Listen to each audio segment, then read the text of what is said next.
আসসালামু আলাইকুম ওয়া কেন জান্নাতে রাত হবে না, অর্থাৎ কেন জান্নাতে রাত্রি বলে কোনো সময় থাকবে না? জান্নাতের সকাল ও সন্ধ্যা কেমন হবে? জান্নাতে মানুষ কেন ঘুমাবে না? আজকের ভিডিওটি খুবই তথ্যবহুল, তাই বিস্তারিত জানতে ভিডিওতে একটি লাইক দিয়ে শেষ পর্যন্ত দেখতে থাকুন। আল্লাহ তাআলা কোরআনুল কারিমে ইরশাদ করেন, নিশ্চয়ই জান্নাতীরা সেখানে খুব হাসি খুশি এবং আনন্দে দিন যাপন করবে এবং তাদের স্ত্রীরা সুউচ্চ সিংহাসনে হেলান দিয়ে বসে আরাম করবে। সূরা মারিয়ামে আল্লাহ তাআলা জান্নাতীদের সম্পর্কে বলেন, তাদেরকে সকাল সন্ধ্যা রিজিক দেওয়া হবে।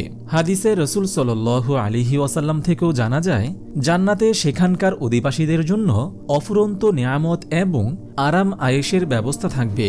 জান্নাতে বিশাল বিশাল বাগান এবং বিশাল গাছপালার কথা বর্ণনা করতে গিয়ে আল্লাহর রাসূল সাল্লাল্লাহু আলাইহি ওয়াসাল্লাম বলেন, জান্নাতের এক একটি বৃক্ষ এত বিশাল আকারে হবে যে সেই বৃক্ষের ছায়া অতিক্রম করতে একটি দ্রুতগামী ঘোড়ার 100 বছর সময় লেগে যাবে।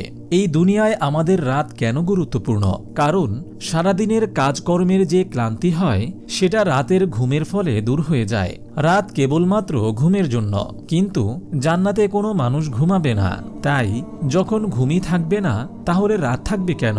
আবার একটা বিষয় খেয়াল করুন, আমাদের এই দুনিয়ায় সকাল এবং বিকাল থেকে সন্ধ্যার আবহাওয়া অনেক মনোরম হয়ে থাকে, ঠিক তেমনি জান্নাতেও এই দুই সময় থাকবে, যাতে সব সময় আনন্দ অনুভূত হয়। কোরআন ও হাদিসের বিভিন্ন বর্ণনা থেকে জান্নাতের দুইটি বিষয় জানা যায়, আলো এবং ছায়া, সকাল ও সন্ধ্যা। পৃথিবীতে আলো ছায়া, দিন এবং রাত সবকিছুই সূর্যের কারণে হয়ে থাকে, কিন্তু জান্নাতে আলো এবং ছায়া, সকাল এবং সন্ধ্যার কারণ কি হবে?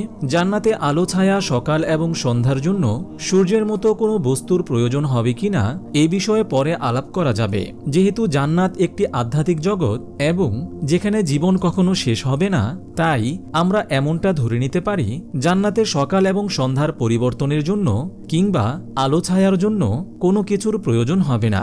যেহেতু জান্নাতে প্রবেশকারী বান্দারা সরাসরি জান্নাতে যাবে এবং সেখানে গাছের ছায়াও থাকবে, যা আমরা হাদিস এবং কোরআন থেকে জানতে পারি, অতএব এটা আমাদেরকে বিশ্বাস করতেই হবে যে জান্নাতে আলো এবং ছায়া থাকবে। তবে হ্যাঁ, এ কথা ঠিক যে এই পৃথিবীর নিয়ম কানুন, অর্থাৎ ফিজিক্স এবং বায়োলজির যে সকল নিয়ম কানুন এই পৃথিবীতে বিদ্যমান রয়েছে, তা জান্নাতে এমনটা থাকবে না।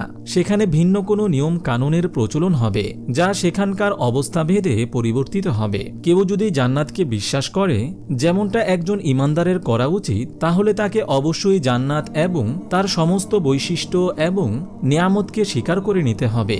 আমরা যারা পৃথিবীতে বসবাস করছি, পৃথিবীতে যেমন হাটবাজার রয়েছে, জান্নাতেও তেমন হাটবাজার থাকবে। আল্লাহর রাসূল সাল্লাল্লাহু আলাইহি ওয়াসাল্লাম বলেন, জান্নাতে একটি বাজার থাকবে যেখানে প্রতি জুমাবার দিন জান্নাতীরা একত্রিত হবে। সেখানে এক অদ্ভুত মনোরম বাতাস প্রবাহিত হবে, জান্নাতীদের চেহারা এবং কাপড় উজ্জ্বল করে দিবে। এতে করে জান্নাতীদেরকে আরো সুন্দর দেখাবে, তাদের রূপ সৌন্দর্য আগের চেয়েও আরো বেড়ে যাবে। এরপরে যখন জান্নাতীরা তাদের নিজ নিজ ঘরে ফিরে আসবে, তখন তাদের স্ত্রীরা তাদের সৌন্দর্য দেখে অভিভূত হয়ে যাবে। স্ত্রীরা তখন জান্নাতীদেরকে বলবে, তুমি তো আগের চেয়ে আরো অনেক বেশি সুন্দর হয়ে গেছ। তখন জান্নাতীরা তাদের স্ত্রীদেরকে বলবে, আল্লাহর কসম, তুমিও আগের চেয়ে অনেক সুন্দর হয়ে গেছ। এই হাদিসে জান্নাতীদের রূপ সৌন্দর্য বৃদ্ধি পাওয়ার কারণ হিসেবে সুগন্ধি হাওয়া প্রবাহিত হওয়ার কথা বলা হয়েছে। এর অর্থ হচ্ছে, জান্নাতের মধ্যেও কোনো কিছু ঘটার জন্য তার পিছনে একটি কারণ অথবা অন্য কোনো বস্তুর ভূমিকা থাকবে। এই হাদিসে তিনটি বিষয়ের কথা বলা হয়েছে।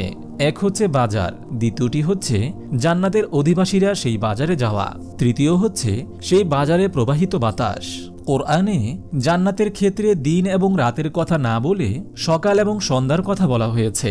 কেবলমাত্র সকাল এবং সন্ধ্যা, অর্থাৎ সেখানে দিন এবং রাত কোনোটাই হবে না, বরং সেখানে সকাল হবে এবং সন্ধ্যা হবে।